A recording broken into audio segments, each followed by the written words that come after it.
네, 시청자 여러분 안녕하십니까? 날선 토크 3시에 썰전 라이브 시작합니다. 저희가 오프닝이 좀 바뀌었죠. 형식이 오늘부터 조금 바뀌었습니다. 코로나19 방역 지침이 완화되면서 저희도 인원도 늘리고요 했는데요. 먼저 저희 오늘 패널을 소개하겠습니다. 네, 더불어민주당의 장철민 의원, 정의당의 박원석 전 의원, 그리고 국민의힘의 김경진 전 의원, 국민의힘 김병민 전 비대위원, 이렇게 네 분이 나와 있습니다. 안녕하십니까? 네, 안녕하세요. 예, 저희가 보통 썰전 토크를 1대1로 진행했는데 1대1로 하다 보니 두 분이 앙금이 남을 수도 있고 해서 2대2로 오늘부터 진행을 하게 됐습니다. 아무래도 더 심해지는 거 아닌가요? 편짜서 이렇게 보면 편짜서 싸울 분들은 아니에요. 제가 몇몇들이 다 그러실 분들은 아니고 인원이 2배가 늘었기 때문에 내용도 2배가 될 것으로 기대를 하고요. 출연료도 2배가. 아, 저희도. 저희 제작진 입장에서 아니 뭐 저희 입장에서는 1인당 GMP가 훨씬 더 중요한 개념이라. 1인당 GMP는 똑같습니다. 그렇군요. 예.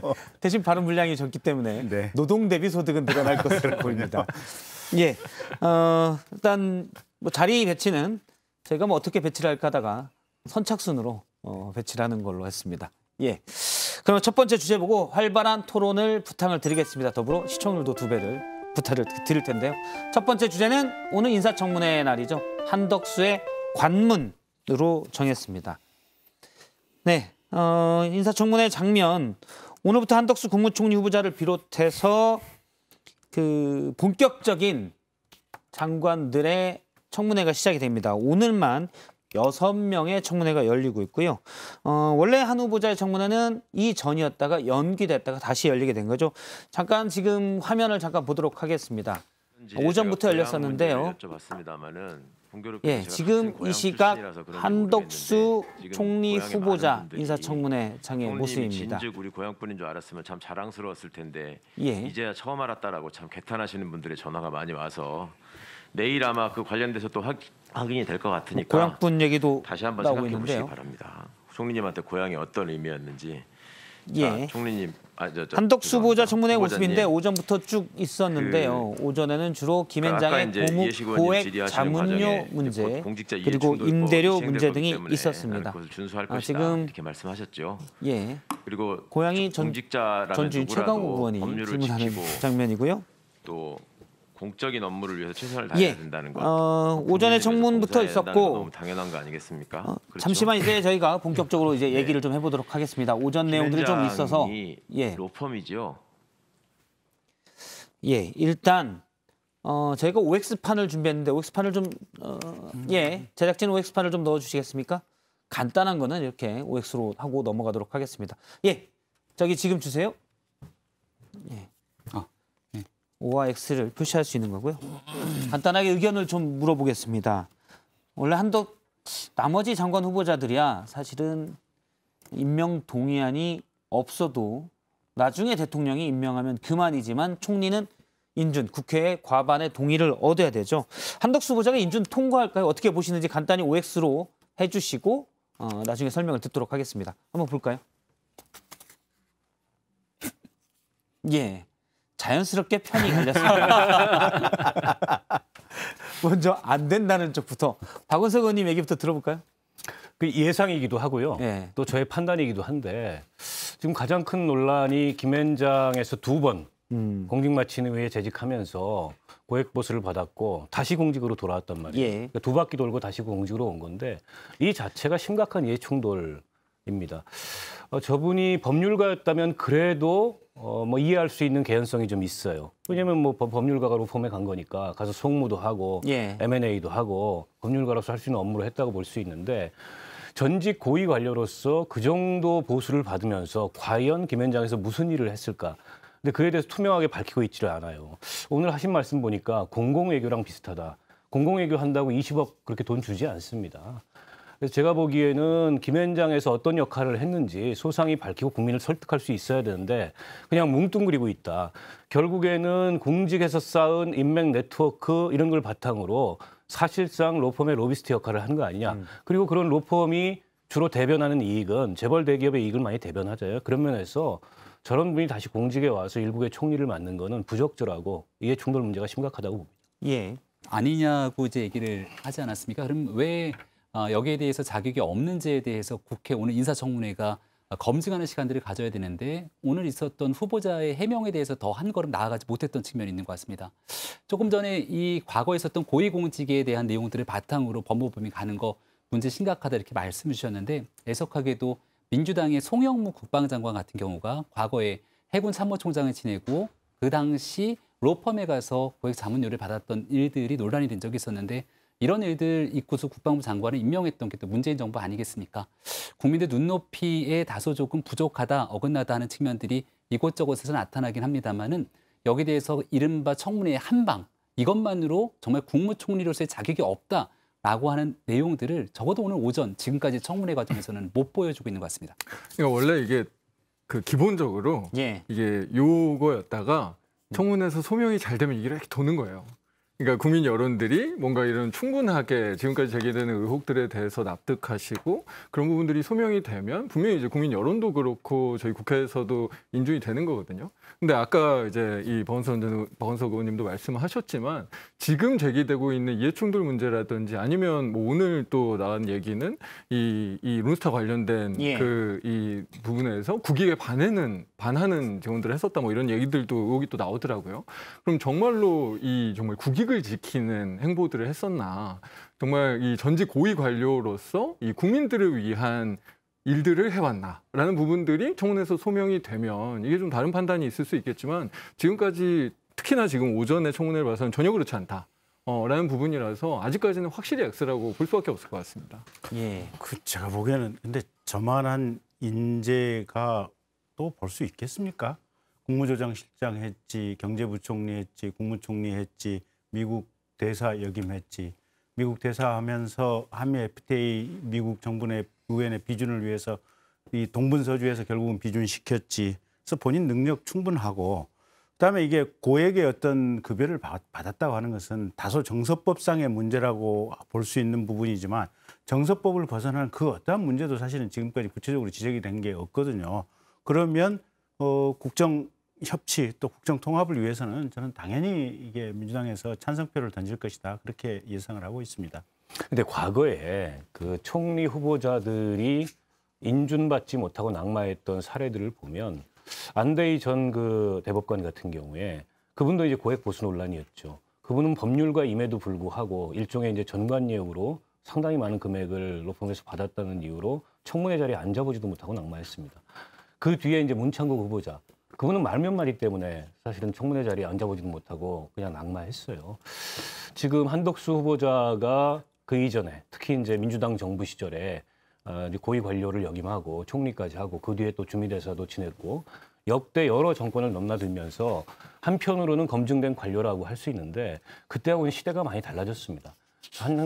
한덕수 후보자가 갖고 있는 그 관료로서의 뭐 경험, 경륜 이런 거 저도 인정합니다만 과연 그 경험과 경륜이 통할 수 있는 시대인가? 그 정책 프레임이나 그 경험이 지금도 여전히 유효한가에 대해서 의문이 있고 여전히 저는 이해충돌 문제를 해소 못하고 있다고 생각해요.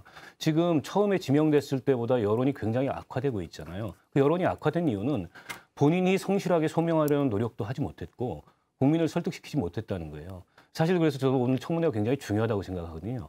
청문회에서 한 방이 없다고 말씀하시지만 이미 지금까지 누적된 그런 문제들만으로도 부정적 여론이 굉장히 높은데 그 부정적 여론을 해소할 만한 설득력을 못 보여주면 저는 여론을 되돌리기 어려울 거라고 봅니다. 그러면 당연히 국회 다수 의석을 갖고 있는 민주당으로서는 인준 부결에 대한 부담이 크게 없죠. 민주당 현역 의원인 장철민 의원이 보시기는 어떻습니까? 당내 분위기는 한 후보자는 안 된다. 왜냐하면 또 무리하게 보일 때는 마치 발목 잡기처럼 보일 수 있어서 부담도 될 수 있지 않겠습니까? 당연히 방금 다수당이니까. 말씀하신 것처럼 국민 여론에 대한 게 굉장히 중요합니다. 예. 이게 총리 인준 여부는 어떻게 보면 저희의 어떤 정무적인 의사 판단도 물론 있을 수는 있지만 정말 국민들께서 이 차기 정부 첫 번째 총리로 받아 주실 건지 아니실 건지 어떻게 보면 국민 여러분께서 결정하시고 저희는 그거를 이제 대련해서 표행사를 할 뿐이거든요. 그래서 예를 들면 방금 아까 김경진 의원님도 말씀하셨지만 이런 엘리트가 뭐 아깝다라는 얘기를 하셨는데 이렇게 엘리트 기득권에서만 살아오셨고 또 그런 행태에서 벗어나지 못하셨기 때문에 어떻게 보면 국민 정서에 지금 반하는 거거든요. 그 부분에 대한 국민들의 평가가 있는 거죠. 그리고 저희는 그런 부분들을 충분히 반영해서 인준투표에 나서야 되는 거고요. 근데 이게 대한민국이 벌써 이제 세계 최소한 7위에서 10위 정도의 경제 대국이고 강국이잖아요. 이런 큰 국가를 운영하는 데 있어서는 정말 전문성과 능력, 이게 가장 핵심되는 부분일 거고, 이게 그냥 엘리트다 또는 정서법상 기분 나쁘다 또는 뭐 1년에 4억에서 5억 정도의 고문료를 받았다, 이게 본질이 돼서는 안 될 것 같거든요. 근데 능력을 더 봐야 된다는 그렇죠. 말씀이시군요. 근데 민주당에서는 제가 볼 때는 이게 검증에 관련된 좌표 기준이 많이 좀 틀려 있다, 지금 이렇게 보여지고, 어쨌든 이 4억, 5억도 저 안에서 큰 틀에서 가령 뭐 우리나라 기업들이 외국으로 나갈 때 거기와 그런 부분과 관련된 여러 가지 어드바이스나 자문을 해줄 수도 있는 것인데, 다만 그 부분을 이 김현장과 비밀 유지 의무 때문에 소상하게 국회 청문회 과정에서도 설명하기가 조금 곤란한 부분이 분명히 있을 거예요. 근데 그렇다고 해서 이걸 소상하게 설명을 못 한다고 해서 특별한 문제점이 없는데 저런 인재를 낙마시킨다. 제가 볼 때는 민주당이 정치를 잘못하고 있는 거다, 이렇게 봅니다. 네, 의원님이 얘기해 주셨던 내용, 이제 국민 여론을 말씀을 주셨습니다. 그러니까 아무리 170석이 넘는 거대 의석을 갖고 있는 민주당이라도 일방적으로 처리 통과는 어려울 거다. 그리고 아마 한덕수 후보자에 대한 여론조사가 과거 초기에 나왔던 것보다 지난주에 들어서 조금 더 빠졌던 부분들을 부각시키는 것 같은데, 오늘 하루로 끝나는 게 아니라 오늘 내일 이틀 동안 청문회를 아마 국민들이 지켜보시면서 판단할 거라고 봅니다. 하지만 적어도 오늘 현재 시간까지 나왔던 청문회를 저도 쭉 지켜봤습니다마는 여기에 관한 김앤장에 대한 고액보수 등에 대해서도 결국 위법과 불법의 내용들이 없다. 그리고 본인 스스로가 나오고 난 다음 공직을 끝나고 난 뒤에 후배 공무원 등에 전화 한 통 한 적이 없다 등에 대한 언급들을 하고 소명을 하고 있는데, 그 이상으로 나아가지 못하는 내용들도 다 지켜보셨을 것 같습니다. 근데 국민 여론에 한 가지 이어서 더 말씀드릴 수밖에 없는 건, 민주당 입장에서는 오늘자에 대한 정당 지지도에 대한 부분이 꽤 신경이 쓸 수밖에 없을 것 같아요. 지난주에 이제 검수완박 국면들이 이어지게 되면서 여러 여론조사 지표에서 민주당의 지지도가 좀 빠지는 모습들이 보이게 되는데, 일방적인 국회 운영에 대한 모습들이 만약 이번 청문회의 발목 잡기로 이어지게 되는 순간 6월 1일 지방선거를 앞두고 있는 민주당도 상당한 부담이 될 수밖에 없거든요. 그래서 어느 정도의 국민 여론들이 받쳐주게 된다면 일방적으로 더 이상의 의혹들을 제기하지 못하는 상태에서 무조건 의석의 힘으로 부결하기는 어렵다고 봅니다. 그러니까 김 교수님께서 말씀하신 건 제가 좀 바로 덧붙이고 싶었는데, 그러니까 분명히 엘리트는 맞으세요. 그리고 여러 가지 국가에 대한 봉사를 많이 하셨죠. 그래서 본인이 여러 가지 경험도 권력 자원도 쌓으셨습니다. 근데 지금 문제는 얼마를 받았냐가 아니라, 그럼 그렇게 쌓여진 경험과 능력을 본인의 이익을 위해서 활용했냐? 아니면 국익을 위해서 사용했냐잖아요. 저희가 이 국무총리로서 이 일종의 이제 공무담임을 하게 되는 그런 자격에 대해서 우리가 물을 때, 정말 이분이 국익을 위해서, 그리고 지금 현재 이런 여러 어려운 상황들을 극복할 수 있는 자격을 갖췄느냐라는 게 판단 기준이 돼야 되기 때문에, 그냥 단순하게 이분이 여태까지 능력이 있었다, 경험이 많았다, 이 부분만으로 국민들께서도 판단하지 않으실 거다라고 생각을 하는 거죠. 예, 오늘 네 분이 열렬히 말씀드려 서로 의견을 얘기하고 계신데요. 오늘 국회 내에서도 그 얘기들이 쭉 있었습니다. 민주당의 의원들, 또 국민의힘 의원 한덕수 후보자 얘기를 한 부분을 저희가 같이 해서 들어보도록 하겠습니다. 공직 퇴임 이후에 그 축제한 재산이 약 43억 원에 달합니다. 정관예우 끝판왕이다. 봉사나 사회공헌 이런 활동보다는 돈 버는 일에 치중한 것이 아니다. 전관예우의 개념은 제가 거기에 있기 때문에 도와주는 것이 전관예우라고 저는 생각합니다. 네, 그런 일은 단 한 건도 없었다는 네, 걸 확실하게 알겠습니다. 말씀드립니다. 김현장 후보께 20억의 고액의 고문료를 주면서 그것보다 수십 배의 매출을 김현장 올릴 수 있는 겁니다. 왜? 후보자님과 같은 분이 김현장의 얼굴마담으로 있기 때문에. 얼굴마담이라는 거는 원래 얼굴만 있지 손발이 없는 사람을 얘기하는 거 아닌가요? 이거는 저는 공공적 목적에 부합한다. 그래서 저도 거기에 초청을 받아서 들어간 거고 그 일을 했습니다. 연 5, 6천 받는 그런 국민도 계신데, 이게 5억 가까운 급여가 많다라고 하는 국민적 정서 때문에 지금 문제가 있는 거거든요. 우선 국민의 눈높이에서 봤을 때 높은 그러한 수준의 봉급을 받았다 하는 것에 대해서 좀 송구스럽다 하는 말씀을 드리고요.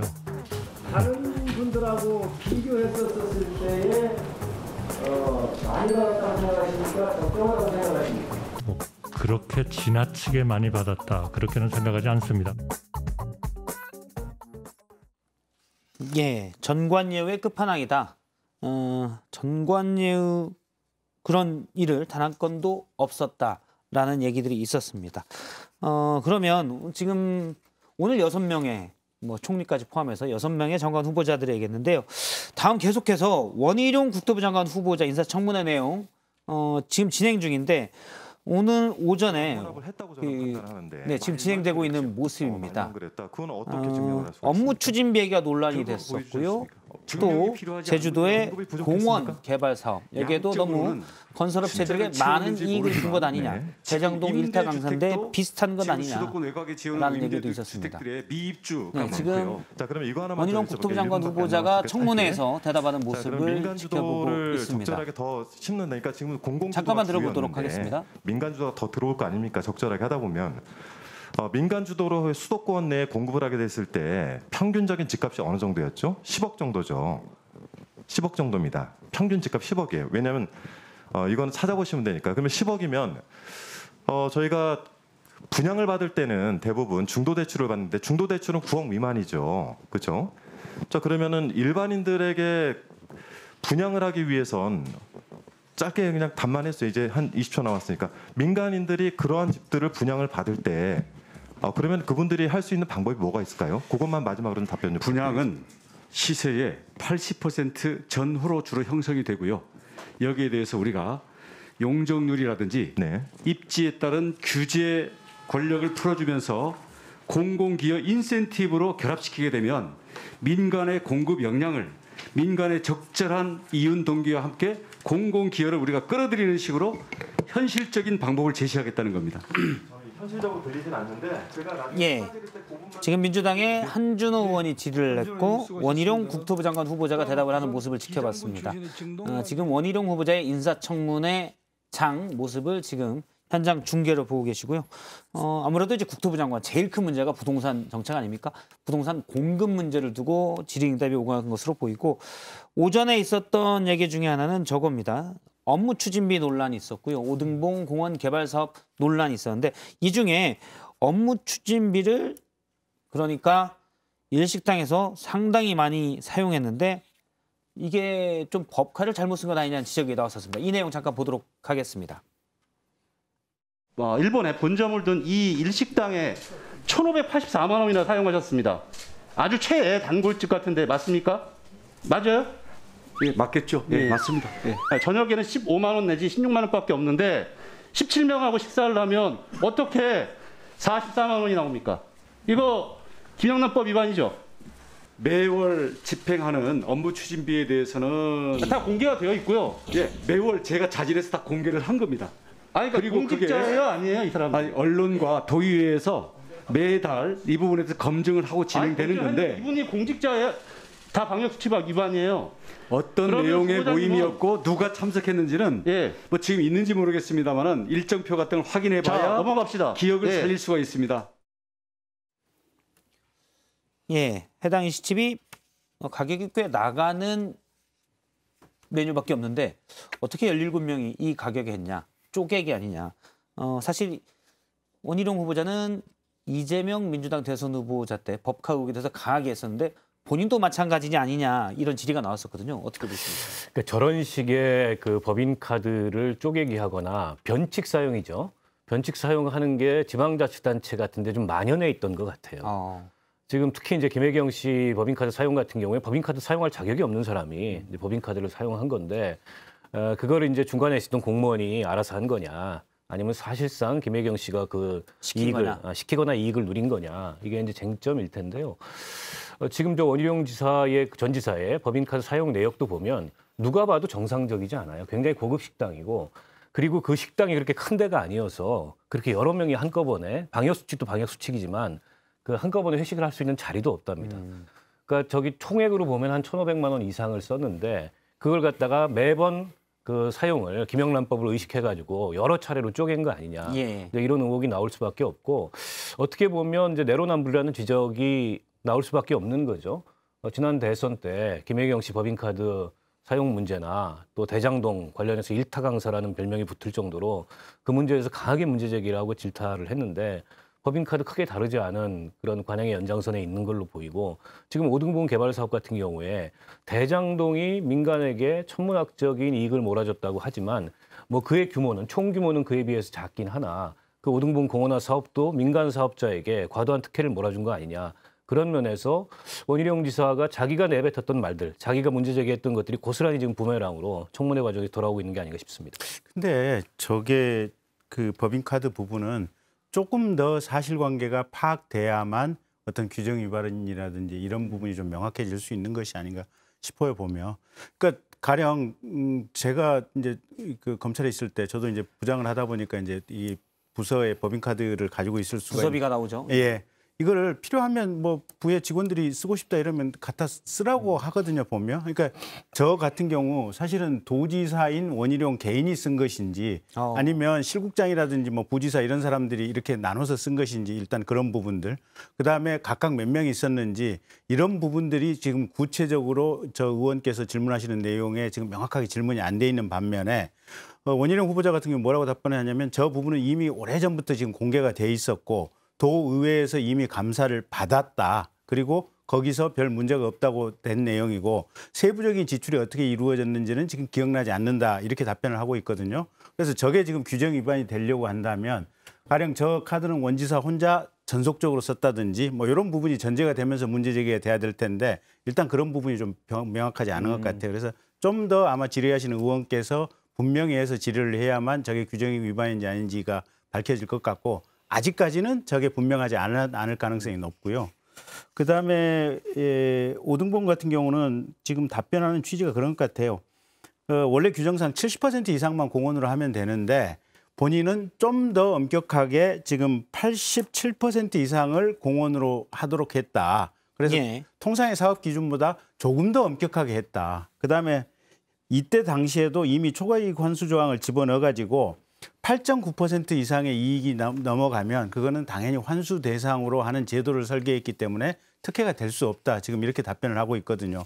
그러면 여기에 대한 재반박이 민주당 의원님한테서 이게 어떤 식으로인지 나와야 되는데 그게 더는 나온 게 없어요 보면. 그래서 이 부분도 특혜 얘기에 대해서는 명확하지가 않아요. 근데 제가 아까 영상을 잘못 본 건지는 모르겠지만 그 1인당 저녁 메뉴가 15만 원, 16만 원 하는 식당이라고 하거든요. 식당이죠, 그러니까. 그 부분에 대해서 이게 사실이 아닌 것 같다라고 하면 경기도청에서 일어난 일보다는 훨씬 더 냄새가 나는 그리고 저희가 보기에는 훨씬 더 명확해 보이는 사안이 아닌가라는 생각이 들고요.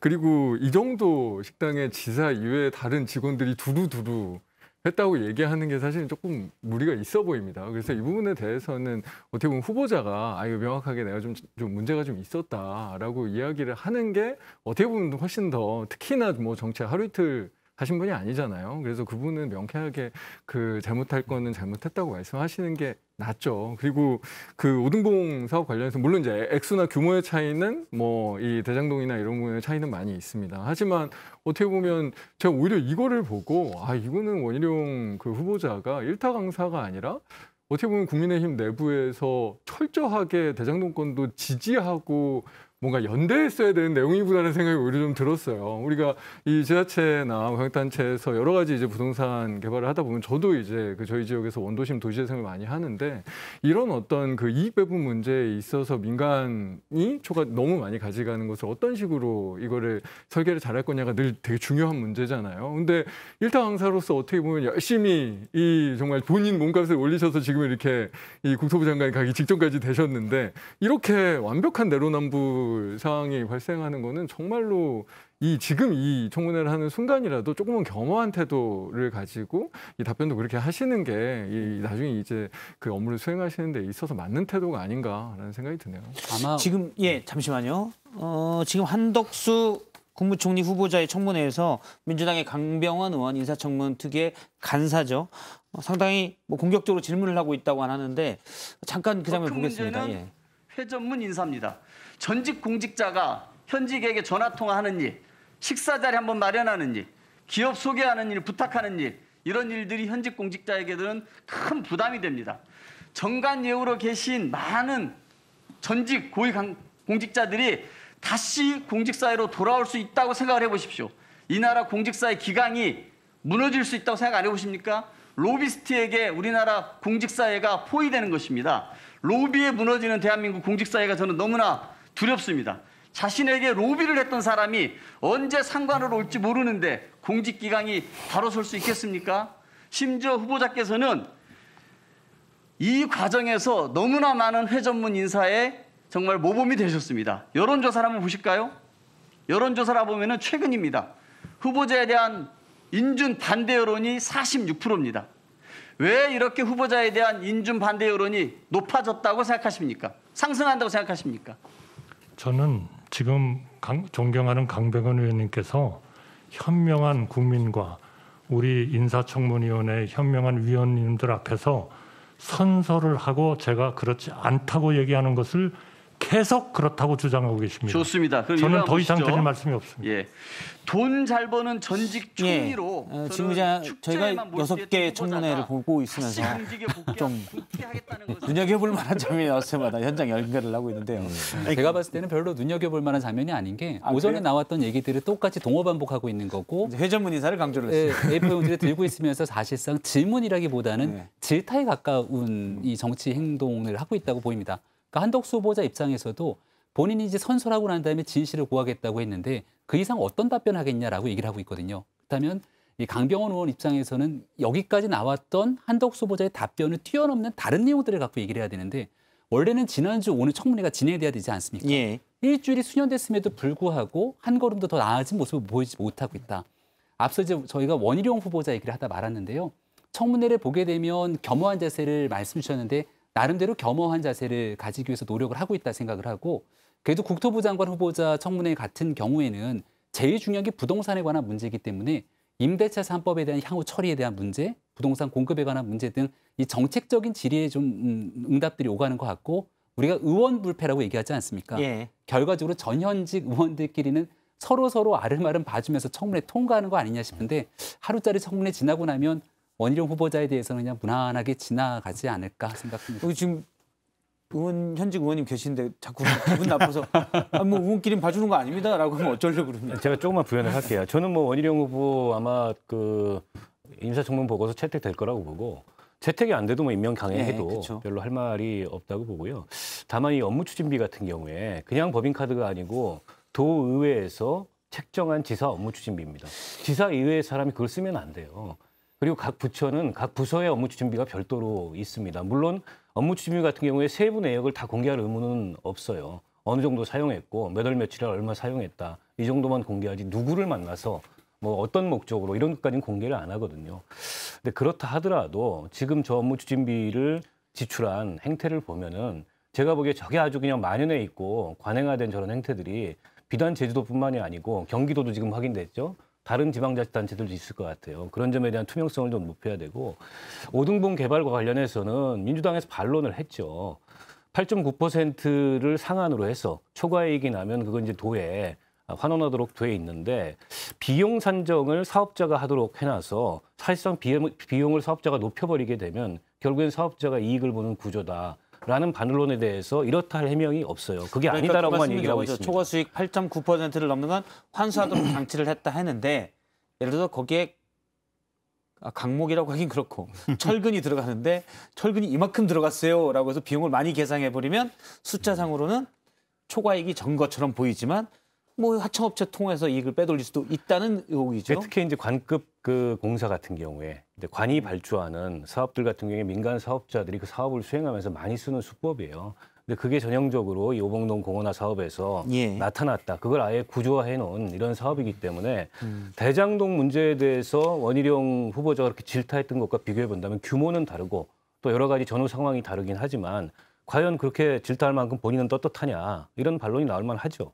예. 근데 저게 틀림없이 제가 그 계약서라든지 뭐 행정협약서를 보지는 못했지만 이게 인허가 기관인 도에 요거를 정산 사항에 대한 감사 내지 감독할 수 있는 그런 조항은 틀림없이 있었을 거예요. 보면 실제로 했느냐 안 했느냐는 또 변론으로 하되 그래서 그런 부분은 조금 더 지켜보심이 어떨까 싶네요.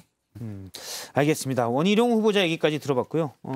오늘 추경호 기획부 장관, 경제부총리 후보자의 청문회도 있었고 박진 외교부 장관 청문회도 있었는데 저희가 또 다른 보면서 눈여겨볼 만한 장면들이 나오면 연결을 하도록 하겠습니다. 다음은 오늘 정치권에 또 우리가 체크해야 될 주요한 말들 강재원 아나운서가 썰픽으로 정리했습니다. 네, 썰픽입니다. 3위 보시죠. 경기도 찾은 윤석열. 경기도 순방 일정을 시작한 윤석열 당선인. 오늘은 GTX 공사 현장을 찾았습니다. 그런데 바로 옆에 있는 이분은 김은혜 경기지사 후보입니다. 경기도는 민주당 김동연 후보와의 박빙 지역이죠. 때문에 윤 당선인의 방문이 노골적인 지방선거 개입이란 비판이 나왔습니다. 여기에 대해서 장제원 비서실장은 국민께 고마움을 표하는 게 선거 개입이냐며 대통령에 대한 국민들의 기대가 겁나냐라고 했습니다. 이 보시죠. 배현진의 5손가락. 국민의힘 배현진 의원의 손모양을 두고 논란이 일고 있습니다. 지난 주말 국회 본회의장입니다. 검수완박 법안 처리 과정에서 배 의원이 박병석 국회의장에게 손을 뻗어 항의를 하고 있는 이 모습 때문인데요. 민주당 의원들이 국회의장에게 삿대질을 했다고 하자 배 의원은 5손가락을 참하게 모아서 민주주의 본질을 물었다라고 반박하고 있습니다. 민주당에선 조롱이라고 했습니다. 국회의장에 대한 최소한의 예의도 없이 참한 손가락을 폈다고 적반하장으로 조롱하는 그 수준 역시 참 보기 딱합니다. 배 의원은 박 의장을 가리켜 당신의 앙증맞은 몸이라고도 했는데요. 한편 윤호중 비대위원장은 국회 선진화법을 위반했다며 단호한 법적 조치를 강조했습니다. 마지막으로 1위 보시죠. 사면이 2+1. 5월 8일 부처님 오신 날 특별 사면 대상에 이분들의 이름 오르내리고 있습니다. 국민의힘에선 사면이 무슨 편의점 할인 행사냐라고 했습니다. 무슨 사면이 편의점에서 물건 사듯이 1+1, 2+1도 아니고 MB 사면을 논하는데 김경수 전 지사의 사면을 같이 논한다는 것 자체가 저는 국민들이 많은 비판이 있을 거라고 생각되고요. 문재인 대통령이 과거 MB 사면을 부적절하게 보다가 최근엔 정치적 흥정의 대상으로 여기는 것 같다라고 비판한 겁니다. 오늘 특별 사면 대상으로 거론되는 인물들에 대한 한 여론조사 결과도 나왔는데요. 이에 대한 패널분들의 생각은 어떨지 잠시 후에 들어보겠습니다. 여러분이 픽한 오늘의 썰 무엇인가요? 네, 강재원 아나운서가 3가지 뉴스를 소개를 했는데요. 저희가 과거에는 썰픽을 하면 두 분이서 하나씩 골라서 셋 중에 하나씩 골라서 2개까지만 얘기를 했는데 지금 4명이잖아요. 네. 저희 오늘 회의 시간에 이걸 어떻게 할까 얘기가 나왔습니다. 편짜서 수기해서 하나씩만 할까 하다가 그냥 알아서 한마디씩 하는 걸로 그렇게 정했습니다. 수기할 시간이 없을 네, 것 같네요. 수기 안 됩니다. 그래서 뭐 장철민 의원님 먼저 하나 뭐 얘기해 주시겠어요? 뭐 3개도 되고 더 해도 되고. 저는 두 번째 거 우리 배현진 의원의 5손가락. 이게 저도 같은 청년 국회의원이긴 하지만 이제 배현진 의원하고 제가 아마 동갑일 겁니다. 근데 이게 우리가 새로운 정치를 한다는 건 정말로 아주 기본은 지켜야 되는 거거든요. 정말 이 정치인으로서뿐만 아니라 인간으로서의 기본적인 예의와 도리를 지키면서 새로운 정치도 가능하고 우리가 새로운 정치적인 상상력과 결과물들, 국민 신뢰도 얻어갈 수 있는 거지. 정말 그런 거 완전히 다 깨버리고 그냥 무작정 그냥 일종의 개싸움을 하겠다라고 하는 거는 정말로 완전한 정치적인 혐오를 불러일으킬 수밖에 없고요. 그래서 이 배현진 의원의 정말 이 뭐 5손가락으로 얘기되는 이 조롱과 이 혐오 발언은 분명하게 문제가 지적되고 적절한 조치가 취해져야 된다고 생각합니다. 근데 이 얘기를 하게 되면 민주당에서 박찬대 의원이 또 국회의장에 나와서 나댄다 이런 표현을 썼단 말이죠. 그래서 공동으로 동시에 국회 수준들이 어느 정도까지 이제 대한 국민적 질타가 있다면 이 문제를 함께 다뤄봐야 되는데 민주당 입장에서 항상 이 국민의힘의 특정한 의원의 행동과 메시지에만 집중하고 비판하지 않습니까? 과거 이 민주당 내에서 박병석 국회의장을 향한 GSGG 발언, 그것 때문에 또 한참 논란이 됐던 적이 있는데 이 모든 일들을 복합적으로 판단해 보게 된다면 국민들의 정치 혐오, 정치 불신들이 사실 이어지게 되는 데에 대한 자기 반성이 필요한 게 국회 내의 상황이 아닐까 생각이 되거든요. 적어도 토요일 하루 동안에 있었던 모습들은 국민들께서 국회 선진화법 만들어서 동물국회 가지 말아라라고 했던 건데 선진화법의 기본 취지를 깡그리 무시하면서 있었던 박병석 국회의장부터 사실은 국회의원 전원에 대한 국민적 책임을 묻는 소지가 있기 때문에 저는 여기에 대해서 특정 의원 한 명에 대한 내용들을 갖고 메시지 문제 삼는 건 문제가 있다고 봅니다. 사실 4월 30일 이른바 그 논란했던 검수완박 법안, 검찰청법 개정안이 통과될 때 모습 제가 영상으로 잠깐 준비했거든요. 영상을 먼저 보고 얘기를 계속 나누겠습니다.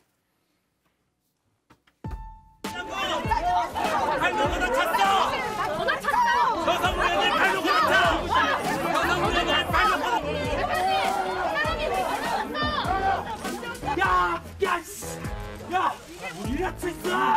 와, 이런!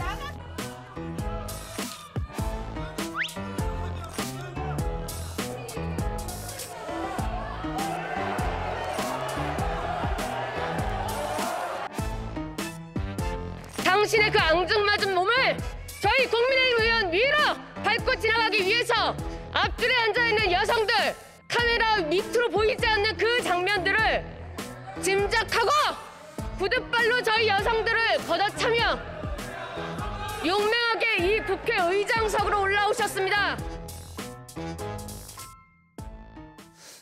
예, 뭐 국회 선진화법 취지되어 있지만 지난 4월 30일 국회 모습은 어쨌든 국민들이 보기에는 좀 안쓰러웠습니다. 지금 보니까 그 의장실 앞을 사실상 국민의힘 의원들이 연좌해서 봉쇄한 상황이잖아요. 그래서 경호권을 발동한 것 같아요. 의장이 본회의장에 들어가시려면 그 과정에서 물리적 충돌이 좀 있었고 국민의힘 의원들이 좀 다치신 분도 있는 것 같습니다. 그런 점은 굉장히 유감인데, 근데 어쨌든 배현진 의원의 다른 저는 뭐 삿대질 이거보다 심각한 건 앙증맞은 몸이라는, 그건 사실은 의장이 아니라 동료 의원들끼리 사석에서도 해서는 안 되는 얘기거든요. 예. 근데 이제 그런 표현을 했다는 것은 이게 그 동료 의원의 게다가 의장의 신체와 체격을 비하하는 잘못된 발언이고요. 저거는 저는 개인적으로라도 사과하는 게 맞다고 보고. 예. 왜냐하면 어쨌든 국민의 대표기관을 대표하는 분인데 그분의 의사진행이 설사 마음에 들지 않을지언정 얼마든지 다른 방식으로 정중하게 항의할 수 있는 방식이 있어요. 저희가 과거에 테러방지법 필리버스터를 할 때 그때 의장께서 국가 비상사태라 그래 직권상정을 하셨어요. 아무도 국가 비상사태라고 생각하지 않고 군도 평화로운데, 근데 그때도 저도 야당원으로서 필리버스터에 참여했지만 이 정중한 언어로 항의를 했지 이제 저런 표현을 쓰지는 않았거든요. 그래서 저거는 국회의 권위를 스스로 떨어뜨리는 거여서 굉장히 잘못한 일이라고 봅니다. 그러니까 뭐 배현진 의원에 대해서 뭐 비판할 대목이 있을 수도 있겠죠. 근데 중요한 거는 아니 국회 선진화법 만들 때 이 필리버스터 있으면 그걸 회기 쪼개기 방식으로 대응하라고 하는 게 도대체 어느 헌법에 나와 있는 얘기입니까? 그다음에 어쨌든 이게 서로 간에 타협하고 이견이 있으면 안건조정위원회 회부해서 90일간 수기하라는 거 아니겠습니까? 근데 갑자기 멀쩡하게 있는 민영배 의원 탈당시켜가지고 안건조정위원회 실질적으로 그냥 무력화시켜버린 거 아니겠습니까? 이런 식으로 헌법 침해적인 의정활동을 민주당이 하고 있고 국회의장께서 이 민주당의 헌법 침해적 행위를 적극적으로 지지하는 행동을 하시는데 배현진 의원이 뭐 말실수라든지 뭐 이런 부분이 있다고 하더라도 무엇이 더 큰 잘못이고 무엇이 본질적인 문제인지 한번 좀 생각을 해 주셨으면 하는 겁니다. 짧게 얘기하면 뭐 무엇이 더 중한디라고 그런 거죠. 예. 알겠습니다. 배현진 의원 얘기 좀 들어봤고 뭐 한 분 또 다른 분 따로 뭐 순서를 정하거나 그러진 않겠습니다. 하고 싶은 내용 주제 있으면 말씀해 주시면 됩니다. 앞서 이제 3번 할까요? 별표 안 정하신 것 같은데, 그러니까. 예. 경기도 찾은 윤석열. 아, 예. 네.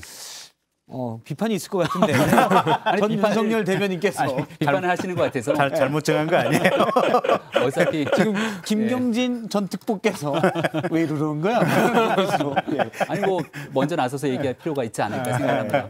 일단은 전국을 순회하고 있는 상황이죠. 제 첫 번째 대구 경북 지역을 중심으로 호남도 찾았고 많은 지역들을 다니고 있는데 제가 이 얘기를 꼽은 이유는 선거 기간 때 제가 같이 옆에서 많이 다니지 않았습니까? 시장을 가거나 지역 주민들 만날 때마다 당선돼서 꼭 찾아뵙겠습니다라는 약속을 여러 차례 했습니다. 근데 막상 이제 5월 10일 취임이 얼마 남지 않았기 때문에 취임하고 난 뒤에 움직이게 되면 오히려 그때 가서는 더 어려운 일들이 발생할 수 있거든요. 지금은 당선자 신분이기 때문에 여러 경우상 예우를 받긴 합니다만은 여전히 문재인 대통령이 있고 국가 행정 권력의 모든 일들을 아직까지는 여당이 민주당이 갖고 있기 때문에 지금 윤석열 당선인이 움직이게 되는 것들을 가지고 비판하기에는 다소 옹색한 측면이 있다. 그래서 경기도를 아직 한 번도 찾지 않았던 상황 속에서 전국에 대한 당선인의 약속을 지키고 있는 과정이기 때문에 그런 면에서 너그럽게 봐주시면 어떨까요? 그러면 이제 선거 개입이 아니고 선거 운동이다. 라고 말씀하시는 것 선거뿐이 같은데요. 아니라 국민과의 약속을 지키는 일이다. 제가 좀 옹색하게 비판을 해볼게요. 우리가 기억을 돌이켜서 노무현 전 대통령이 왜 탄핵을 당했는지 그 사유가 뭔지 생각나세요? 어느 자리에선가 이번 지방선거에서 여당이 좀 잘 됐으면 좋겠다. 이 말 한마디로 공무원의 정치적 중립 의무 위반해서 탄핵이 됐던 거예요. 탄핵 소추가 됐었죠. 그렇죠. 탄핵 소추가 된 거죠.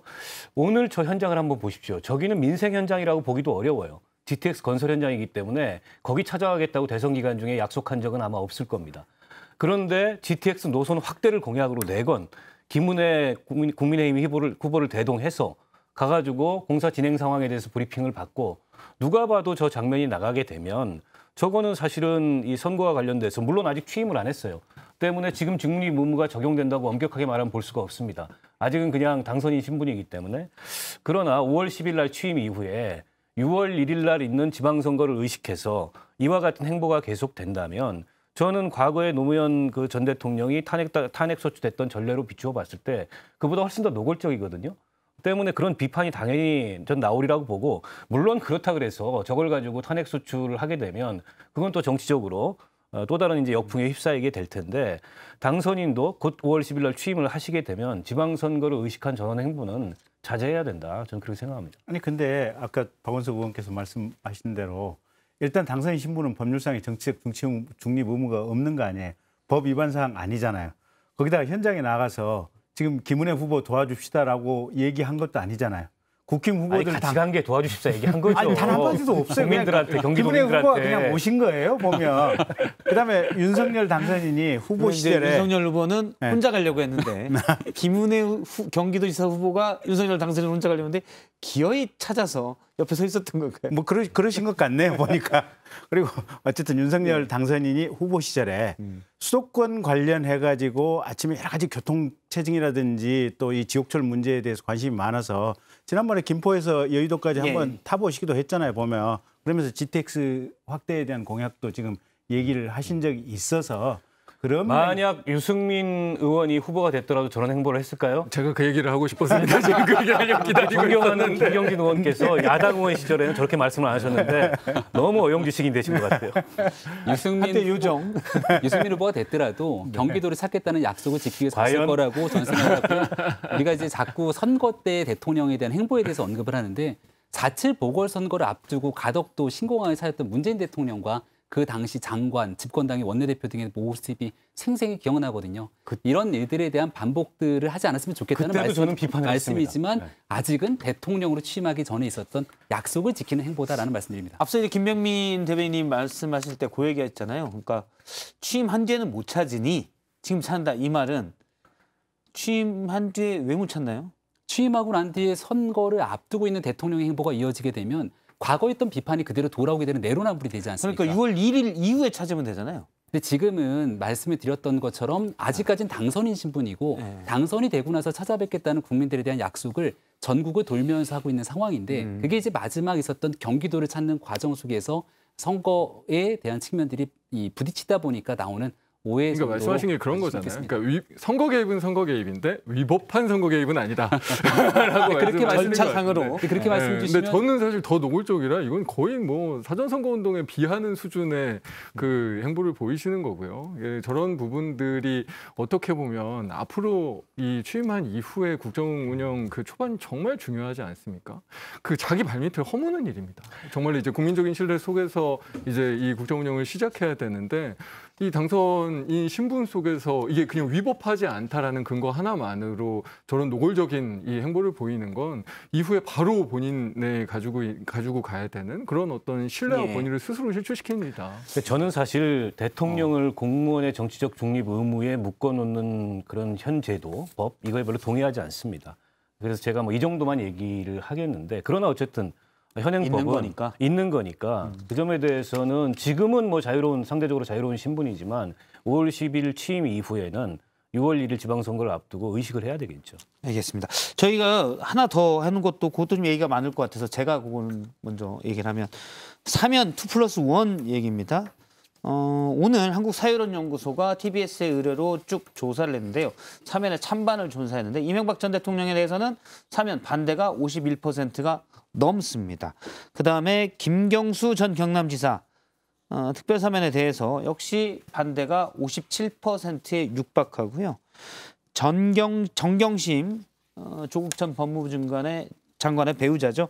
역시 57%가 반대입니다. 이미 가석방 됐지만 이제 사면 복권이 될 수 있는 이재용 삼성전자 부회장에 대해서는 찬성이 70% 육박하고 있는데 다만 이제 이미 몸은 나왔습니다. 가석방으로 이제 사면이 되면 경영 활동을 다 온전히 할 수 있다라는 부분이 좀 더 있고요. 자, 여론은 2+1이라고 했을 때 이 2+1 3명에 대해서는 상당히 좋지 않은 것 같아요. 예. 네. 어떻게 보십니까? 이 부분은 먼저 장철민 의원님한테 여쭤볼까요? 근데 늘 그렇긴 하지만 저희 사면만큼 저희 국회의원들도 아무 정보가 별로 없는 내용이 없습니다. 이게 특히나 이제 임기 말에 마지막 이제 이 통치인으로서의 결단을 하시는 부분이라서 아마도 이 대통령께서 정말 이제 본인이 가지고 있는 마지막 이 고뇌들을 지금 하고 계신 것 같고 이제 지금 주어지는 여러 가지 이제 국민 여론들을 잘 살펴서 결정하시지 않을까 싶습니다. 예, 지금 조금 전에 나온 소식을 보면 연합뉴스 보도인데요. 마지막 사면 카드를 사용하지 않을 것으로 알려졌다라고 했습니다. 청와대 취재를 통해서 나온 건데 일단 이제 이럴 때는 청와대 핵심 관계자들의 말을 빌려서 취재로 나오는 건데 현재까지로는 그 얘기했네요. 사면 심사위 소집 등의 시간이 좀 부족하다 이렇게 얘기하고 있는데 여론이 너무 안 좋으니까 부정적인 기류가 청와대에서 강하다라는 것까지는 이제 확인이 될 것으로 보입니다.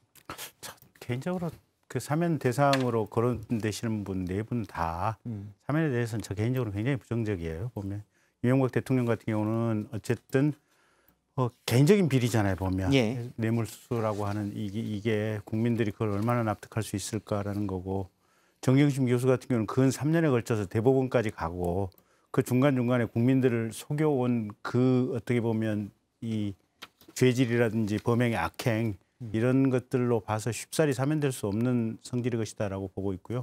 김경수 지사 같은 경우도 대통령 선거라고 하는 일국의 가장 중요한 어떤 선거 과정에서 악영향을 끼친 행위 아니겠어요? 당연히 엄단돼야 될 거고 삼성 이재용 씨 같은 경우는 사실은 지금 저게 사면 대상에 오른 범죄가 과거 그 정유라 씨라든지 이런 데 말 제공하고 뭐 이런 거거든요. 근데 예. 그걸 그렇게 권력자에게 어떤 뇌물을 갖다 바쳤던 것은 뭐냐면 이 지금 삼성그룹 재산 상속과 관련된 상속세를 줄여보기 위해서 했던 전제 작업들이거든요. 근데 지금 상속세를 줄이는 과정에서 있었던 여러 가지 범죄 행위들이 지금 현재 1심 재판이 진행 중에 있어요. 그러면 현재 별건으로 재판이 진행 중에 있는데 그 전제가 됐던 사건을 그냥 사면을 해버린다? 저는 판검사 그 어느 누구도 법조인이라면 이건 납득할 수 없는 것이다라고 생각을 해서 사실은 네 분 모두 개인적인 연민은 있지만 저는 사면에 대해서는 그렇게 알겠습니다. 사면까지 얘기를 쭉 들어봤고요. 제가 이렇게 혼자 네 분의 얘기를 듣기 때문에 아주 기계적으로 공평하게 시간 배분은 못합니다. 대략 비슷하다 싶으면 그냥 가는 거니까 양해를 부탁드리겠습니다. 예. 마지막 주제를 좀 얘기를 나누도록 하겠습니다. 세 번째 주제는 국회의원 이재명 물음표를 달았습니다.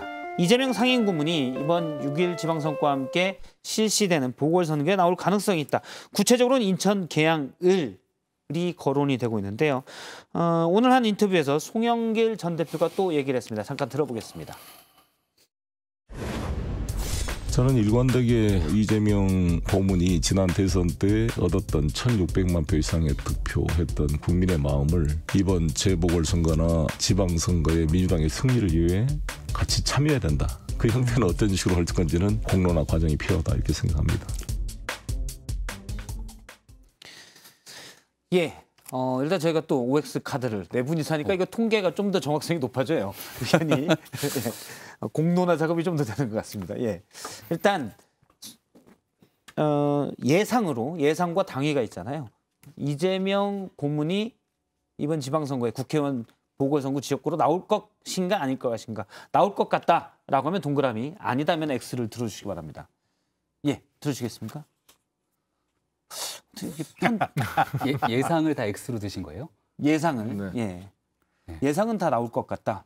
언론에 보도되고 있는 내용들을 비춰봤을 때 사실상 에드버런을 띄우고 있는 것 아니냐 이런 게 전체적인 평가 아닙니까? 아마 예상보다 당위에 대한 측면들을 두 분은 들어주신 게 아닌가 싶은데요.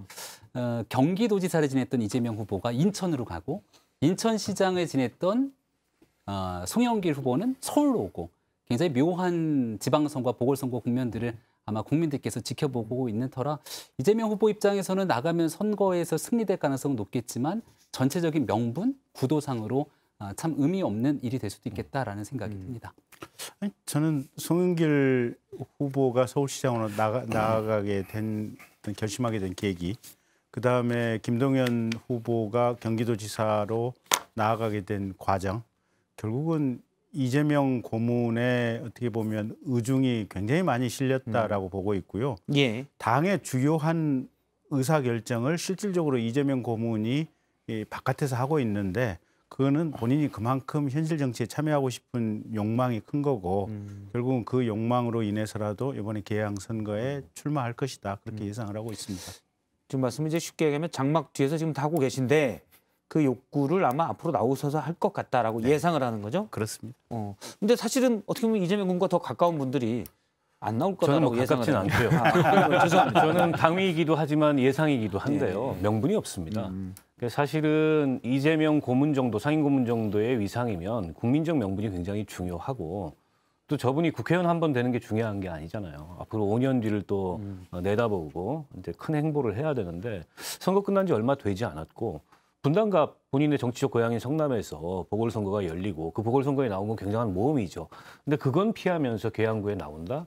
그거는 대선에서 0.7% 차이로 패배한 후보가 보이기에는 너무나 옹졸한 정치 행보이기 때문에 국민적 공감대나 저는 뭐 이 지지자들의 공감대도 크게 높지 않을 거다.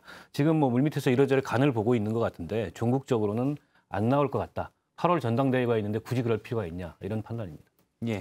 그러면 민주당 내 분위기는 어때요? 진짜. 그러니까 이게 이제 이재명 고문에게 도움이 되거나 개인적으로 당에 도움이 되거나 둘 중에 하나라도 돼야 방금 얘기하신 명분도 있는 거고 실리도 있는 거잖아요. 근데 지금 저도 이제 이재명 고문이 언젠가는 국회에서 뭐 진입해서 여의도 정치를 경험하시는 게 필요하다라는 생각은 합니다. 근데 지금 들어오시는 건 어떻게 보면 본인의 정치적인 미래, 앞으로 다음 대선을 준비해 나가는 정치적인 미래에도 사실 도움이 안 되고 전국 지방선거를 뭔가 도우면서 이 당의 승리를 위해서 뛰는 어떤 역할을 하는 데도 굉장히 협소해질 수밖에 없거든요. 그래서 그 두 가지 모두가 문제가 있는데 어떻게 개항에서 출마하실 수 있겠습니까? 이거는 어떻게 보면 이 얘기를 하시는 분들의 정치적인 목적이 반영되어 있는 거지. 이 당의 미래나 전 대표의 정치적 목적이 반영됐다. 이 이재명 이 고문의 이 미래에 대한 고민 속에서 나오는 이야기는 아니다. 명심에 약간 호소하려는 명심 지지자들에게 조금 어필하려는 게 반영됐다는 말씀이시군요. 실제로 앞서 이제 분당갑이면 몰라도 인천 계양을은 명분이 없다라고 말씀하셨는데 지난 대선 때 이제 구별로 했습니다. 계양 갑을이 있는데 계양에서 이재명 후보가 52%, 윤석열 후보가 43%. 계양은 확실히 유리해요. 물론 갑을로 나눠졌지만 제가 동별로 봤는데도 비슷한 추세였습니다. 을에서도 비슷한 추세였고요. 대신 성남 분당으로 가보면 여기서는 윤석열 후보가 55%, 득표입니다. 지난 대선 때 이재명 후보가 42%. 이건 분당 전체고 분당 갑을이 또 나눠져 있는데 역시 분당 갑도 뭐 정자동, 야탑동 이렇게 있는데 비슷한 추세입니다. 그래서 분당이 나가면 좀 더 성남시이기 때문에 맞긴 한데 위험이 크죠. 안 될 수도 있고. 그렇죠. 네, 그래서 안전하게는 계양으로 가야 되는데 전 대선 주자로서는 체면이 너무 깎이는 일이다. 그럼요. 거기 송영길 대표가 5선 안 됩니다. 거기는 이제 민주당의 텃밭이라고 볼 수 있는 데인데 예. 민주당이 다른 후보가 나서도 이길 수 있는데요. 근데 굳이 그 자리에 이재명 그 고문이 나선다는 건 사실은 국민들로서도 좀 빈축을 살 거고 당내에서도 저렇게까지 해야 되나 뭐 이런 비판이 나올 수 있어서 전 나서지 않을 거라고 봐요. 알겠습니다. 그러면 제가 오늘 두 분께서 이쪽은 출마를 할 거다. 며칠 안 남았기 때문에 그다음에 오른편에 계신 분들은 제 시청자를 보기에 왼편에 계신 분들은 출마 안 할 거다라고 하셨기 때문에 다다음 주쯤 결론이 나면 떡볶이를 사는 걸로. 저희가 이길 것 같은 느낌이 강하게 드는데요. 조금 올릴까요? 오뎅 추가? 아니, 명분을 말씀 주셔서 송영길 대표의 서울시장 출마만큼 명분 없는 일이 어디 있겠습니까? 근데 명분 없는 일을 하시더라고요. 알겠습니다. 결단이 나면 뭐죠? 신상필벌을 명확히 듣도록 하겠습니다. 오늘 네 분 말씀 여기까지 듣도록 하겠습니다. 고맙습니다. 감사합니다. 3시엔 뭐하죠? 라이브. 3시엔 뭐하죠? 썰전 라이브. 이제는 3시. 시청자 제일주의 썰전 라이브. 해가 저문 이 밤에 다시 불러보내 아름다운 추억의 사랑의 노래 이제 하염없이 흐르는 눈물저 위에 떠가네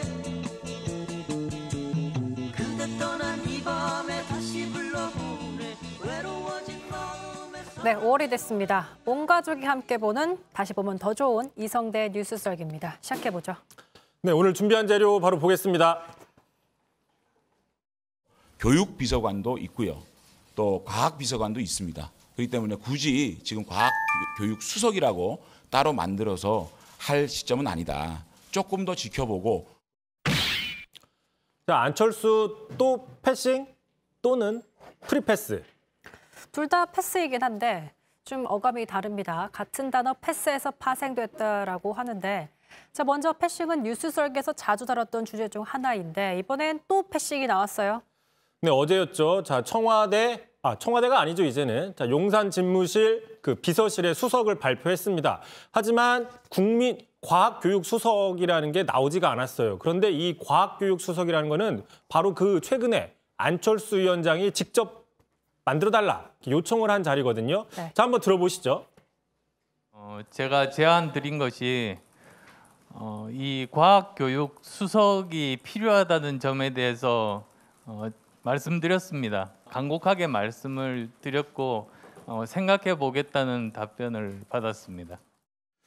자, 들으신 것처럼 윤석열 당선인은 정말 생각만 해보고 자리는 안 만들었다. 뭐 이렇게 분석을 해볼 수 있겠습니다. 사실 저번에 장관 후보 자리도 그렇고 이번에 과학교육수석도 그렇고 안철수 위원장은 본인이 요청한 사실을 직접 이제 언론에 밝히기까지 했는데 그 요구가 관철되지 않았으니까 현재로선 안철수 위원장 입장에선 좀 난감할 것 같습니다. 그렇죠. 아무래도 안철수 위원장 또 한 번 패싱당했다 이렇게 분석을 해도 뭐 크게 틀리지 않는 상황이 될 수 있습니다. 이게 좀 익숙한 모습이죠. 말씀하신 것처럼 최근에도 한번 저희가 뉴스 썰기에서 다룬 적이 있습니다. 이른바 윤석열 당선인의 그 패싱 논란에 대한 갈등을 봉합하는 양상에 대해서 저희가 한번 분석을 해본 적이 있었죠. 당시 이제 장관 후보자들이 여러 명 발표가 되는데 안철수 위원장이 추천했던 후보들이 한 명도 되지 않았다. 그렇게 하면서 이제 갈등이 깊어지고 그러자 윤석열 당선인이 직접적으로 갈등이 심화되니까 극적으로 봉합을 했다. 이제 뭐 이런 식으로 한번 저희가 짚어본 적이 있습니다. 기억이 납니다. 그러면서 이 기자가 그때 일단 봉합됐지만 패싱 논란 다시 나올 거다. 요 패턴대로 예측한 게 저희가 있잖아요. 당시 이제 제가 이렇게 분석을 했었죠. 한번 들어보겠습니다. 자, 어쨌든 이준석 대표 때도 두 번이나 이런 패턴이 반복이 됐고 자, 과연 이번에 안철수 위원장과의 봉합은 됐지만 이 봉합이 한 번으로 끝날지 또는 패턴이 반복이 될지는 두고 봐야 된다. 그런데 이제 민주당 측에서는 후자의 무게를 싣고 있는 입장이 나옵니다. 자, 곧바로 박홍근 원내대표 윤 당선인과 안 위원장이 어제 극적으로 결합을 했지만 이건 쇼윈도 부부의 염치 없는 쇼다. 한 번 금이 간 그릇은 반드시 깨진다. 자, 그때 분석한 것처럼 뭐 민주당 측에서는 되풀이될 것이다라고 분석을 했는데 일단은 좀 그런 모습이 나타난 셈이죠. 자, 안철수 위원장의 입장이 좀 궁금한데 지금 뭐라고 한 얘기 있습니까? 네, 아무래도 이제 두 번이나 이른바 패싱당한 안철수 위원장이죠. 자, 먼저 들어보겠습니다. 거기에 대한 필요성들에 대해서는 공감하고 있으니만큼 계속 제가 그 이야기를 해보겠습니다. 평소와 달리 좀 생각보다는 의연한 모습이다 이렇게 분석을 해볼 수 있겠습니다. 지난번에는 하루 동안 인수위 활동 안 하고 뭐 반발하는 모습을 보였는데 이번엔 굉장히 대응 기조가 비교적 차분합니다. 저걸 보니까 혹시 안철수 위원장과 윤석열 당선인이 따로 얘기를 나눈 게 있는 건 아닐까라는 생각이 들 정도예요. 그렇죠. 뭔가 좀 다른 느낌이잖아요. 왜 이렇게 차분할까? 왜 이렇게 반응이 나올까? 자, 이 이야기를 하기 전에 먼저 오늘 눈에 띄는 보도가 하나 나왔어요. 오늘 오전인데요. 자, 윤석열 당선인 측 안철수 위원장 만나서 분당갑 출마를 권유했다. 그런데 그 자리엔 이미 윤석열 특보라고 할 수 있는 했던 박민식 전 의원이 있다. 이렇게 분석이 나왔어요. 자, 여기에서 얘기하는 윤석열 측, 이게 누구냐면 바로 그 장제원 비서실장으로 지금 확인이 되고 있습니다. 자, 본인도 오늘 만난 사실을 부인하지 않았거든요. 먼저 들어보고 가겠습니다. 그거 다 밝혀야 되나요? 제가 권유했던 기사가 나왔어요? 안철수 위원장님의 정치적 행보는 안철수 위원장님께서 말씀하셔야지 제가 말씀드리는 건 그런 예의가 아니라고 생각합니다. 내 차가 왜 이렇게 안 나와? 내 차가 왜 이렇게 안 나와요? 내 차 어딨어? 자, 뭐 다 말을 해주고 있죠. 어떤 상황인지. 자, 패싱 논란 나온 날 장제원 비서실장, 윤핵관이 안철수 위원장을 만나서 분당갑 나가라라는 출마를 권유했다라는 보도. 근데 이미 그 자리에는 윤석열 선거를 도왔던 특보가 이미 나와 있는데 밀어버리고 밀어주겠다. 이렇게 해석을 할 수밖에 없는 거죠. 어떻게 보면 안철수 위원장에게 윤핵관 측, 윤석열 당선인 측에서 병도 주고 약도 주는 느낌이라고 분석을 해볼 수 있을 것 같습니다. 병도 줬지 어쨌든 지금까지는 약도 주고 있는 그런 상황. 자, 분당갑에 안철수 위원장이 나온다면 당내 공천은 정말 따놓은 당상인데 그래서 키워드가 프리패스. 그렇죠. 알겠습니다. 분당갑에 출마하면 이미 안 위원장에게는 당내 봤을 땐 정책 입지가 넓어질 수 있는 그런 기회이기도 해요. 당장 안철수 위원장 측에서도 출마의 무게를 싣고 있어요. 이렇게 얘기를 했습니다. 김도식 인수위원이 오늘 안철수 위원장에 대한 출마 요청 지금 당 안팎에서 쇄도하고 있다. 자, 그러면서 좀 쉬셔야 하는데 당을 위해서 나서야 하는 상황이다. 곁에서 볼 때는 너무 안쓰럽다. 이렇게 얘기를 했습니다. 자, 이 부분도요. 저희가 지난주 뉴스 썰기할 때 한번 제가 강 앵커한테 물어본 적이 있습니다. 그 만약에 맞추면 자, 안철수 위원장의 차기 정치행보 분당갑 출마할지 않지. 제가 맞추면 소고기를 사주겠다고 얘기를 했는데 그때 답을 못 하셨어요. 네. 한번 지금 답을 해보시죠. 자꾸 이렇게 하시면 너무 위협적이에요. 네. 기분이 좀 다섯 손가락을 그래요. 참하게 모았을 뿐입니다. 저는 삿대질은 아니고요. 기분이 좀 그래요. 뭐 어쨌든 맞추지 못했지만 분위기는 나오는 걸로 좀 굳어질 수도 있겠습니다. 이준석 대표는 어쨌든 꽃가마는 못 태워준다. 나갈 거면 나가라. 이런 입장이잖아요. 그렇죠. 이준석 대표는 꾸준하게 이런 메시지를 보냈죠. 자, 안철수 위원장 나오는 거는 좋다. 다만 당에서 옹립해주는 꽃가마는 태워줄 수 없고 본인이 먼저 손을 들고 본인이 먼저 그 당내 공식적인 경선 절차를 밟아야 된다라는 메시지를 내왔는데 지금 윤핵관 측과 안철수 위원장이 분당 출마를 놓고 비공개로 만났다. 이런 보도가 나오기 때문에 기분이 좋을 리가 없죠. 한번 들어보겠습니다. 당선인 측에서 어떤 분이 그렇게 뭐 실제 사실로 확인되는지도 모르겠지만은 익명으로 그렇게 나서고 아니면 또 본인이 당과 상의하지 않은 일을 그렇게 하고 다니는지 모르겠지만은 저는 그런 부분은 상당히 우려스럽다 이렇게. 참고로 이준석 대표, 안철수 위원장 두 사람 주말 동안 이른바 실외 마스크 해제, 마스크 프리 정책을 놓고도 충돌을 했었잖아요. 안철수 위원장이 지난주에 먼저 마스크 해제는 과학적인 근거가 없고 성급하다. 현 정부가 혹시 공을 차지하려는 의도가 아니냐라고 얘기했더니 바로 이준석 대표가 아니다. 타당성은 있고 또 이 문제로 신구 정권 갈등을 하면 안 된다. 인수위는 각별하게 메시지 주의해달라. 이렇게 얘기를 했습니다. 자, 윤 당선인 측과 안철수 위원장의 입장이 다르고 또 이준석 대표와 안철수 위원장의 입장도 다르고 또 윤핵관 또 이준석 대표의 입장 여기에 또 한동훈 후보자 또 입장이 있습니다. 뭐 자주 느끼는 거지만 신여권의 권력 구도가 정말 더 복잡해지고 있는데 그래서 사실 서로 견제하고 좀 균형 있는 힘을 가지지 않을까라는 기대도 하는데 뉴스 썰기가 참 이런 걸 쉽게 잘 분석해주고 있다라는 생각이 드네요. 네, 그래서 이제 뉴스 썰기 스쳐 지나가지 마시고 시청자분들 프리패스하지 마시고 패싱하지 마시고 4시에 꼭 봐주시면 좋을 것 같다라는 생각을 한 번 더 해보고 키워드 한번 보겠습니다. 안철수 또 패싱 또는 프리패스. 이제 앞으로 윤석열 정부에서 안철수 위원장과의 관계는 스쳐 지나가는 패싱이냐 또는 프리패스하는 과정이냐 이 둘 사이에서 왔다 갔다 하지 않을까 이렇게 분석을 해볼 수 있을 것 같습니다. 안철수 위원장의 입장이 좀 궁금해집니다. 이성대 뉴스 썰기 여기까지 하죠. 수고하셨습니다.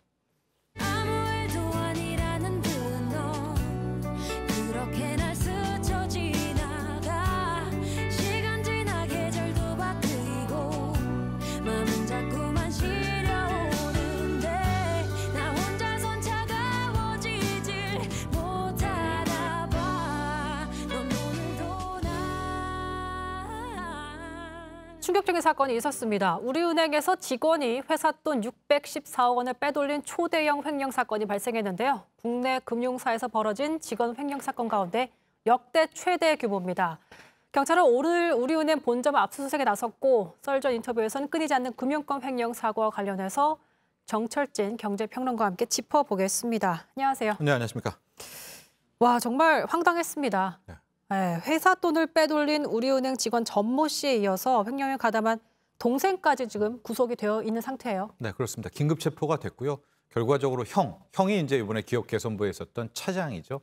이제 계좌를 정리를 하고 하다가 역시 동생 쪽으로 많이 흘러난 정황을 파악을 했고요. 바로 이제 들어가서 모두 형제가 구속된 그런 상황이 됐고 네. 이제 앞으로 수사 결과를 봐야 되겠지만은 과연 지금 600억이 넘는 이 돈이 어떻게 또 어디로 갔을까에 대한 문제 아니겠습니까?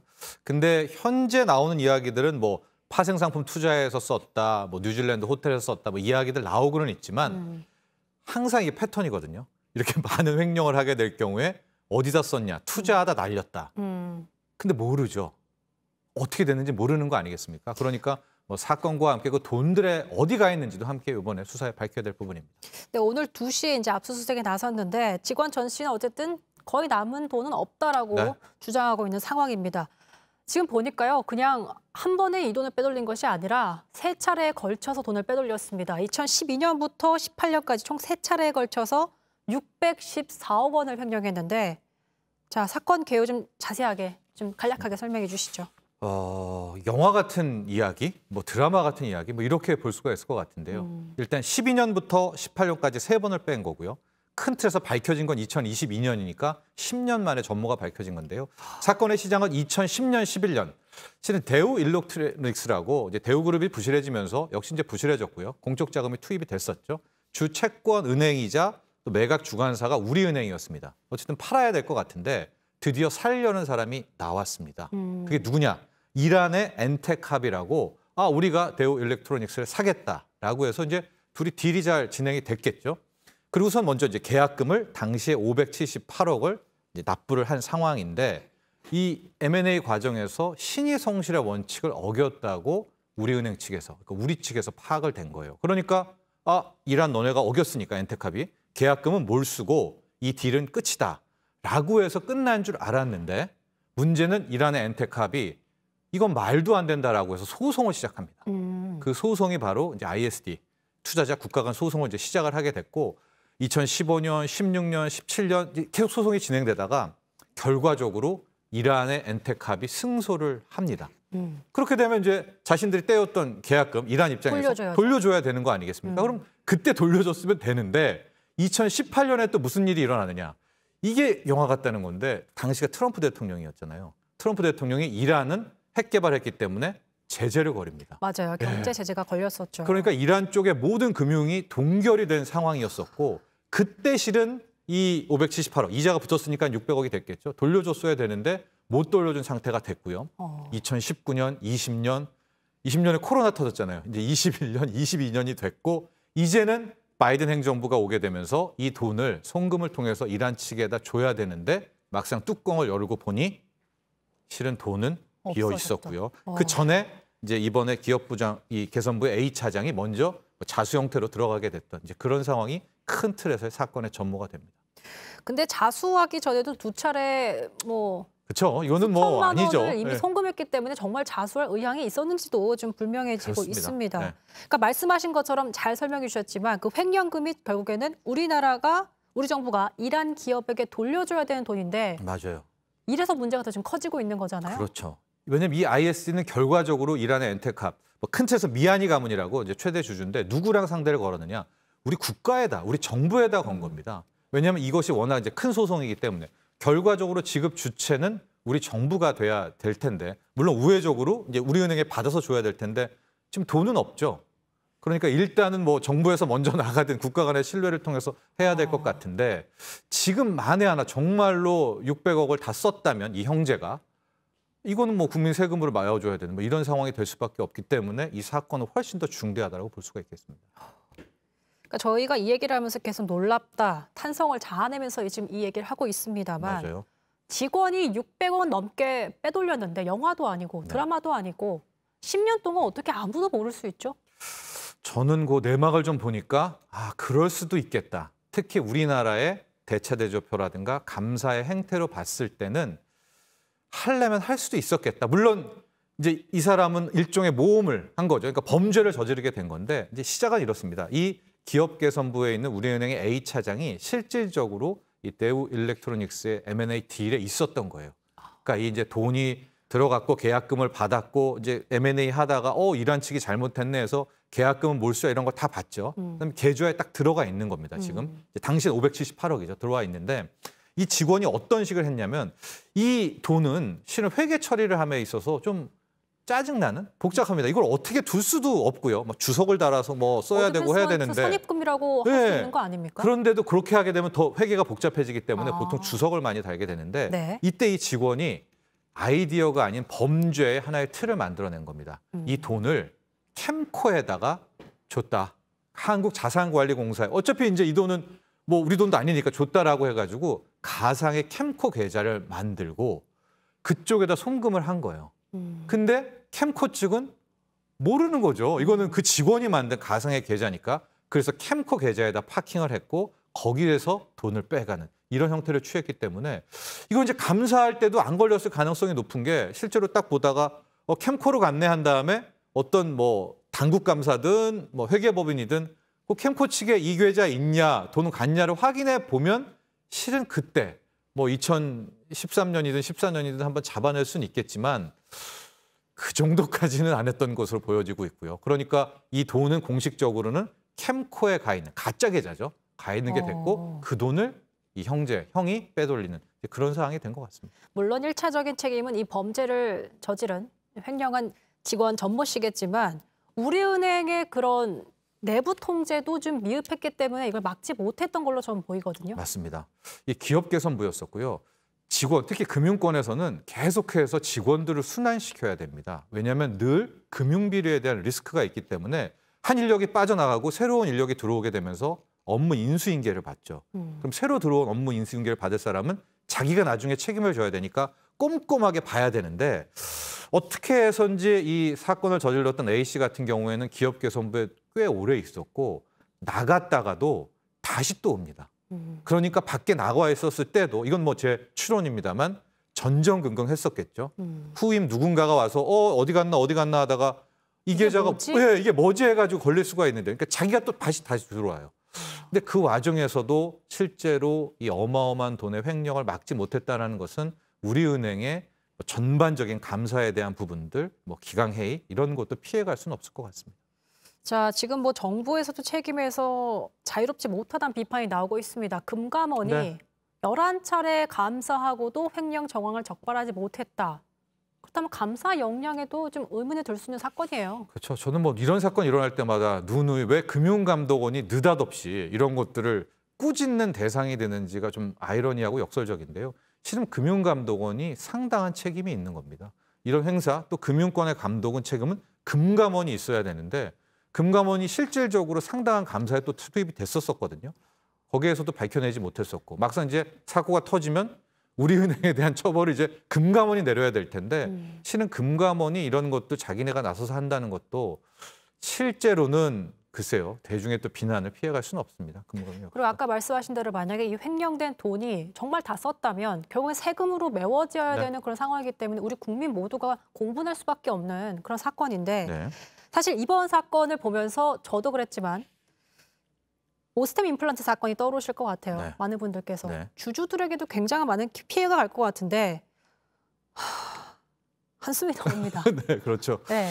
이게 올해 최근 한 1년간에 이런 일들이 많이 벌어지고 있는데요. 표를 좀 보면 오스템 임플란트가 2,200억. 정말 이거는 혀를 내두르는 그러니까 그때 당시에 어마어마한 음모론들도 많이 나왔었죠. 직원 한 명이 할 수는 없는 일이다. 뭐 이런 얘기가 나왔는데 맞아요. 천문학적인 액수입니다. 상장사에서 2,000억 넘는 횡령. 계양전기가 한 또 200억대가 있었고요. 그 외에 뭐 클리오, 우리은행이 이렇게 나오게 되는데 거의 대부분의 것들이 꽤 오래 그 해당 업무를 숙지한 담당자에서부터 시작이 됩니다. 그 담당자 같은 경우에는 전후좌우 모든 맥락을 다 알고 있기 때문에 그 돈을 빼돌리는 데 있어서도 굉장히 능숙할 수밖에 없거든요. 그래서 저 이참에 늘 말씀드리지만 바꿔줘야 돼요. 이런 업무들은 이 큰 돈 만지는 데는 3년마다 늘 직원들을 교체를 해서 물갈이를 해야 되는데 또 어느 정도의 뭐 금융사라든가 대기업이 아닌 이상은 또 잘하는 사람이 잘한다라고 해서 뭐 전문성 때문에 이렇게 오래 남아 있게 되는데 또 항상 그러다가 이런 큰 사건들이 종종 일어나게 됩니다. 방금 말하신 바꿔줘야 된다라는 그러니까 업무라든지 이런 걸 좀 순환을 그렇죠. 이루어서 네. 구조를 좀 개선해야 된다는 얘기로 들리는데 금융권 횡령 범죄가 사실 최근에 좀 있었기 때문에 저희가 더 좀 우려하고 있는 부분이 큽니다. 사실 네. 우리은행이 터졌지만 다른 금융권이라든지 다른 사업이라든지 이런 일이 있을 수도 있지 않을까라는 우려가 커지고 있는 상황이기도 하거든요. 네. 어떻게 하면 좀 근본적으로 가장 큰 근본은 대책이. 저는 역시 우리나라의 이제 회계법인들 이 감사 문화를 바꿀 수밖에 없을 것 같습니다. 이제 이번에도 아마 안진 회계법인에 대해서도 상당한 책임을 좀 묻는다 뭐 이런 기사들이 나오고는 있는데요. 회계법인의 구조가 좀 애매하죠.